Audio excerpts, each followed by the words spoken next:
یہ گاؤں کی ہر لڑکی پر میلی نظر رکھتا تھا۔ ادھر کمبخت انڈے تھے کہ کسی گھر سے نہیں مل رہے تھے، ادھر جگو کا معاش پیچھا کر رہا تھا۔ گاؤں کے آخری گھر میں گھسنے لگی تو خیال آیا کہ اب تو جگو نے میرا تعاقب ختم کر دیا ہوگا، لیکن وہ دیوار کی اوٹ میں چھپا ہوا تھا۔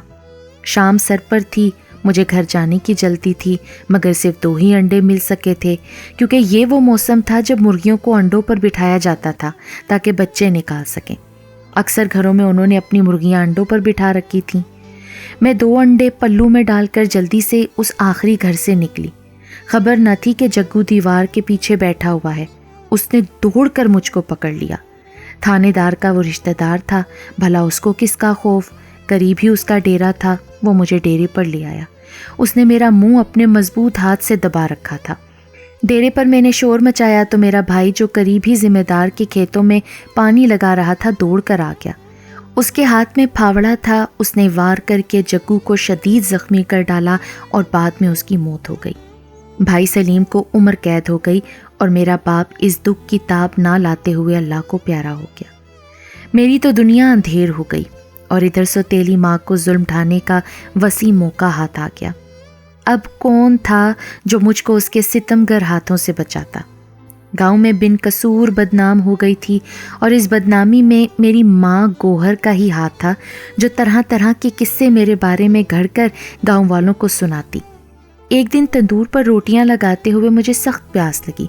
میں نے گھڑے سے پانی نکال کر پیا، اتنے میں ساری روٹیاں جل گئیں۔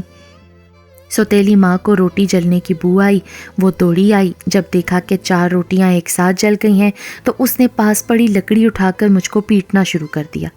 بولی، کیا یہ آٹا تیرے خصم کے گھر سے آتا ہے جو اتنی بے دردی سے ساری روٹیاں جلا دیں؟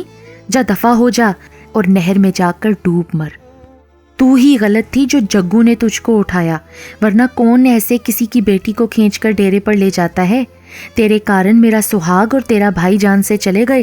اب نکل جا میرے گھر سے اور لوٹ کر ہرگز ادھر مت آنا۔ جب میں گھر سے نکلی، کڑکڑاتی دھوپ کا وقت اور ہو کا عالم تھا۔ جانور بھی زبانیں نکالے گرمی سے پناہ مانگتے تھے۔ میں نے دروازے کی چوکھٹ کو پکڑ لیا۔ سوتیلی ماں نے قریب آ کر مجھ کو باہر گلی میں دھکا دیا اور دروازہ اندر سے بند کر دیا۔ تھوڑی دیر تو میں دروازے پر کھڑی سوچتی رہی کہ کہاں جاؤں۔ کئی بار دروازہ دھکے دے دے کر ہلایا، مگر اماں گوہر ان کا غصہ عروج پر تھا۔ تبھی اس دن میرے دل کا دروازہ بھی ہمیشہ کے لیے بند ہو گیا اور میں نے بابل کے گھر کی طرف سے پیٹ کر لی، کیونکہ اس 4 دیواری کے اندر سوتیلی ماں ایک زخمی ناگن کی طرح پھنکار رہی تھی، اور مجھ سے پیار کرنے والے اس پناہ گاہ سے اب دور جا چکے تھے۔ میں تھکے تھکے قدموں سے آڑی ترچھی اور لمبی پگڈنڈی پر چلنے لگی۔ پسینے میں نہا جانے کی وجہ سے دھوپ کا احساس کم ہو گیا۔ کچھ ہوا لگی تو گرمی میں راحت ملنے لگی۔ درختوں کے ساتھ ساتھ چلتی ایسی جگہ آ گئی جہاں سامنے نہر بہہ رہی تھی۔ میں نے سوچا کہ مجھے جینے کا کوئی حق نہیں، مجھے تو ڈوب کر ہی مر جانا چاہیے۔ میں منحوس ہوں۔ واقعی میری وجہ سے باپ اور بھائی گئے اور میں دربدر ہوئی۔ گاؤں میں کس رشتہ دار کا در کھٹکھٹاتی، جبکہ مشہور ہو گیا تھا کہ اس کو جگو اٹھا لے گیا تھا اپنے ڈیرے پر۔ نہ جانے اس کے ساتھ کیا ہوا کہ اس کارن سلیم نے عمر قید پائی۔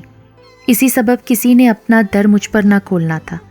جانتی تھی سب رشتہ داروں کو، سو میں نے یہ سب سوچ کر نہر میں چھلانگ لگا دی۔ گاؤں کے محکمہ جنگلات کے آفیسر کا بیٹا جو امتحان کی تیاری کر رہا تھا، ان دنوں شہر سے گاؤں آیا ہوا تھا۔ اس کی رہائش گاہ نہر کے قریب تھی۔ اس کا نام حسن تھا اور نہر کنارے آ نکلنا اس کا مشغلہ تھا۔ آج بھی دوپہر کو اسے جانے کیا سوجی جو گھر سے نکل کر نہر کی طرف آیا۔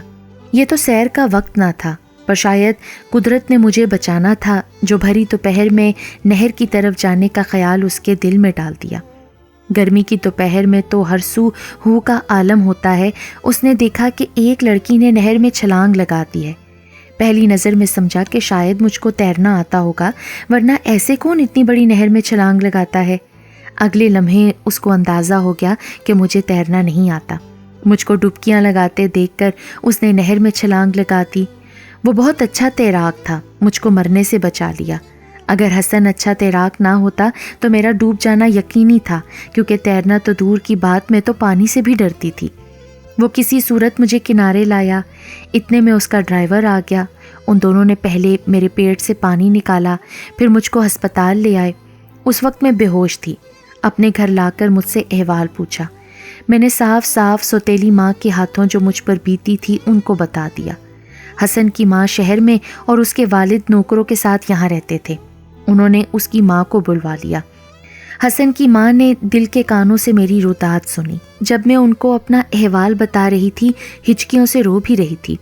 انہوں نے مجھے اپنے پاس رکھنے کا فیصلہ کر لیا۔ اس واقعے کی گونج گاؤں میں بھی سنائی تھی، مگر میرا کوئی بھی وارث بننے کو تیار نہ ہوا۔ 1 سال تک حسن کی امی کے پاس رہنے کے بعد انہوں نے پرکھ لیا کہ میں ایک اچھی فطرت کی لڑکی ہوں۔ میں نے اس عرصے میں آنٹی کو بہت آرام بھی دیا تھا۔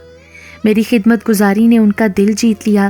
انہوں نے آپس میں صلاح مشورہ کر کے مجھ کو بہو بنانے کا ارادہ کر لیا اور حسن نے بھی اعتراض نہ کیا۔ یوں ایک بے سہارا یتیم اور سوتیلی ماں کے ہاتھوں ستائی ہوئی لڑکی کو اللہ تعالیٰ نے ایک خوشحال گھرانے کی بہو بنا کر وہ خوشیاں دیں جس کا میں نے تصور بھی نہ کیا تھا۔ میرے نصیب میں ایک بڑے گھر کی بہو بننا اور راج کرنا لکھا تھا۔ سچ ہے، جب ظلم حد سے بڑھ جائے تو سکون کی صبح بھی ضرور طلوع ہوتی ہے۔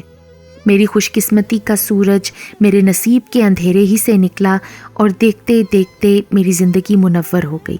میرے تو نصیب اچھے تھے جو حسن میری زندگی میں فرشتہ بن کر آ گیا، ورنہ تو ساری زندگی یا تو پچھتاتے گزرتی یا پھر حرام موت میرا مقدر بنتی۔